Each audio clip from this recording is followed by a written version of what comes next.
The 24 Hours of the Passion. 15th Hour, from 7 to 8 a.m., Jesus before Pilate. Pilate sends him to Herod. Preparation. O my Lord Jesus Christ, prostrate in your divine presence, I implore your most loving heart to admit me to the sorrowful meditation of the 24 hours in which for love of us you wanted to suffer so much, in your adorable body and in your most holy soul, unto death on the cross.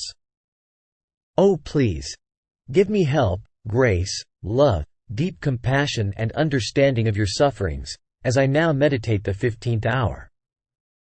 And for those which I cannot meditate, I offer you my will to meditate them, and I willingly intend to meditate them in all the hours in which I have to apply myself to my duties, or sleep. Accept, O merciful Lord, my loving intention, and let it be beneficial for me and for all, as if I effectively and in a saintly way accomplished what I wish to practice. Meanwhile, I give you thanks, O my Jesus, for calling me to union with you by means of prayer. And to please you more, I take your thoughts, your tongue, your heart, and with this I intend to pray, fusing all of myself in your will and in your love, and stretching out my arms to hug you, I place my head on your heart, and I begin. 15th Hour. From 7 to 8 a.m., Jesus before Pilate. Pilate sends him to Herod. My bound good, Jesus, your enemies, together with the priests, present you to Pilate. And faking sanctity and scrupulousness, because they have to celebrate the Passover, they remain outside the lobby. And you, my love, seeing the depth of their malice, repair for all the hypocrisies of the religious body. I too repair together with you. But while you occupy yourself with their good, they begin to accuse you before Pilate, vomiting all the poison they have against you. Showing himself unsatisfied with the accusations they make against you, Pilate calls you aside, to be able to condemn you with reason, and, alone, he examines you and asks you, Are you the king of the Jews?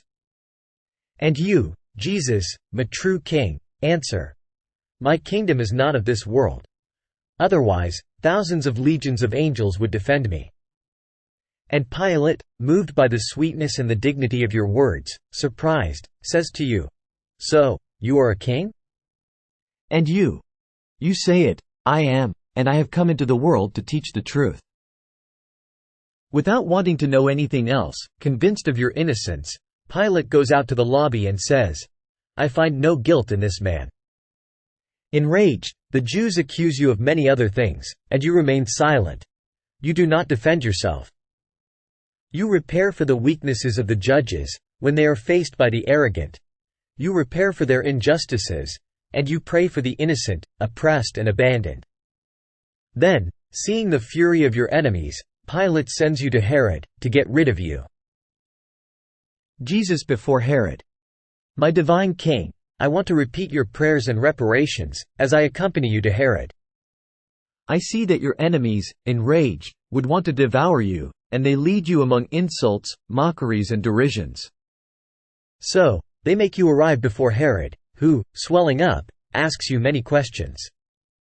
You do not answer him and do not even look at him. And Herod, irritated because he does not see his curiosity satisfied, and feeling humiliated by your long silence, declares to all that you are crazy and mindless, and he orders that you be treated as such. And to mock you, he has you clothed with a white garment, and he delivers you into the hands of the soldiers, that they may do with you the worst they can. My innocent Jesus, no one finds guilt in you, only the Jews, because their faked religiosity does not deserve that the light of truth may shine in their minds. My Jesus, infinite wisdom, how much it costs you being declared insane. Abusing you, the soldiers cast you to the ground, trample you, smear you with spit, despise you, beat you with rods, and the blows are so many that you feel you are dying.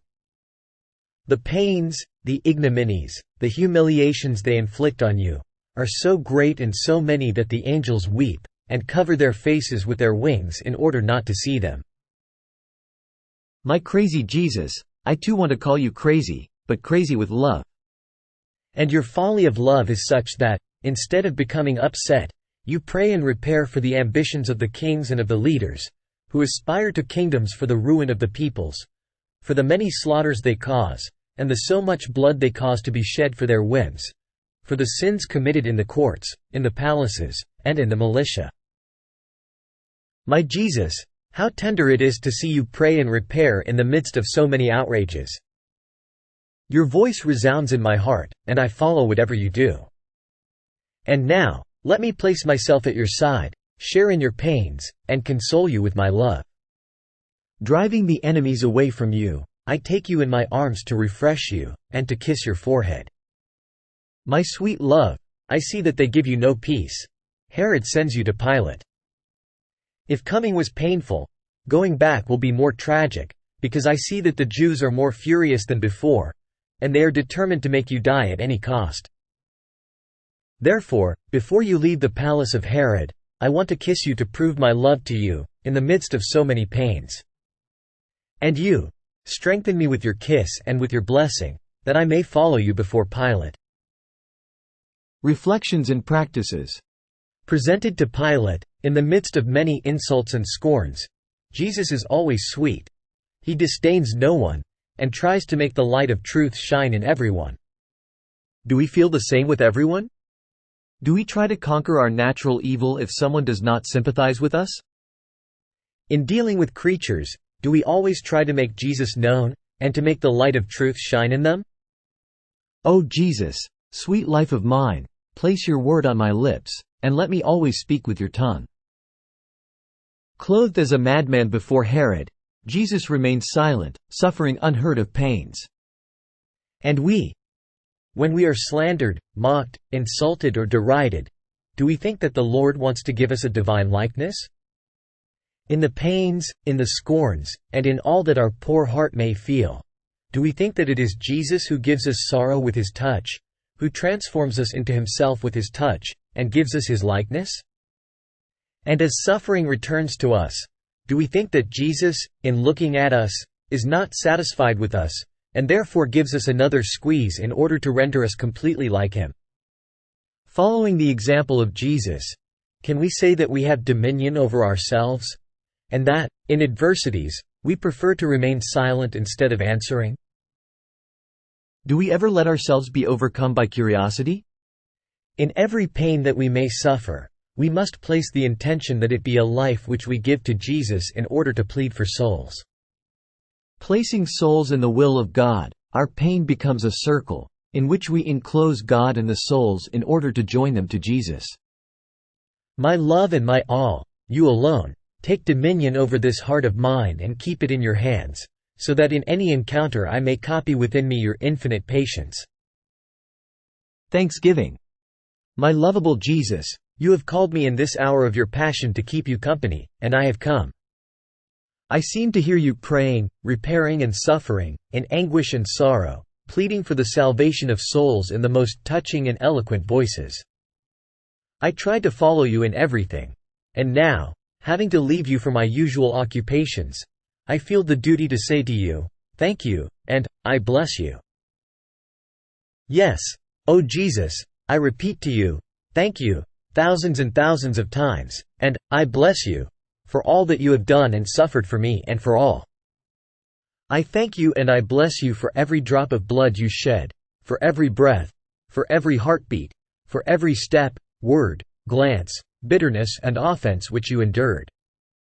In everything, O my Jesus, I intend to seal you with a thank you and an I bless you. Please, O Jesus, let my whole being send you a continuous flow of thanks and blessings, so as to draw upon me and upon everyone the flow of your blessings and thanks. Please, O Jesus, press me to your heart, and with your most holy hands seal every particle of my being with your I bless you, so that nothing other than a continuous hymn to you may come from me.